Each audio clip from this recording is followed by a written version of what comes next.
Vasil Shadow Rudinko spent 15 years behind bars. He was once a master thief who left no traces, but one day he was framed. The court sentenced him to life imprisonment.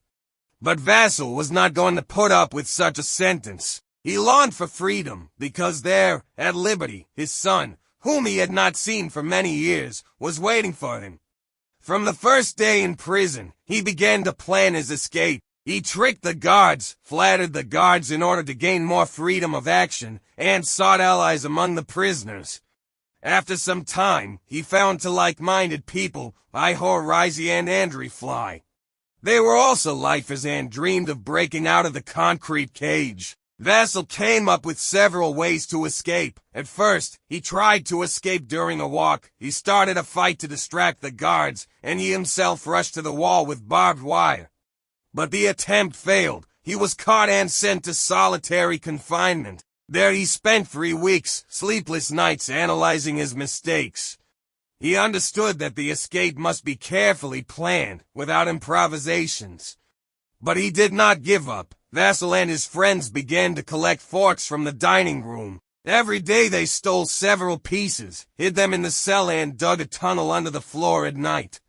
They waited for the moment when the guards would not be too attentive, and took turns digging. This went on for months. To hide the soil, they poured it little by little into the toilets or took it out in their pockets for a walk.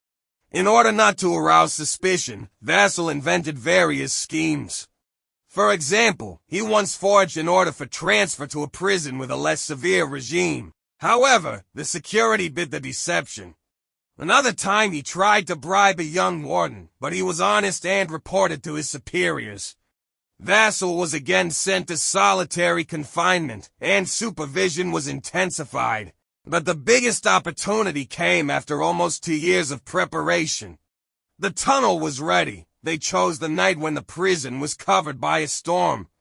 The rain and wind drowned out the digging sounds, and finally they crawled under the wall. But the treachery of fate made itself felt. Ihor Rizy got stuck in the tunnel. His cry attracted the attention of the guards. Vasil and Andri raced through the swamp surrounding the prison. Shots pierced the night, but they ran on. Andri was shot in the leg. He fell, shouting for Vasil to run away.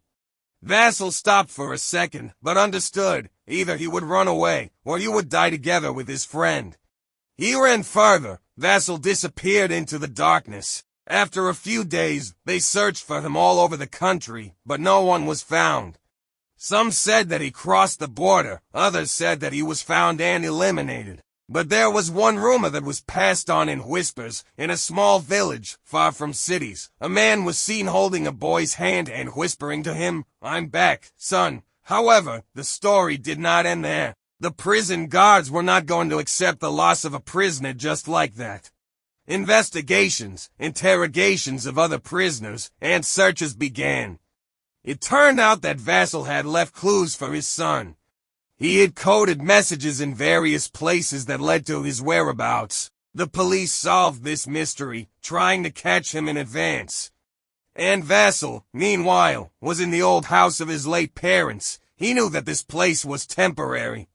He was developing a new plan, how to start a new life. His son became his main motivation. He didn't want to hide again. But one evening, when Vasil was about to leave the village, there was a knock on his door. He opened it and saw in front of him two men in civilian clothes. "Time to go, Shadow," one of them said. But Vasil only smiled. He always had a backup plan.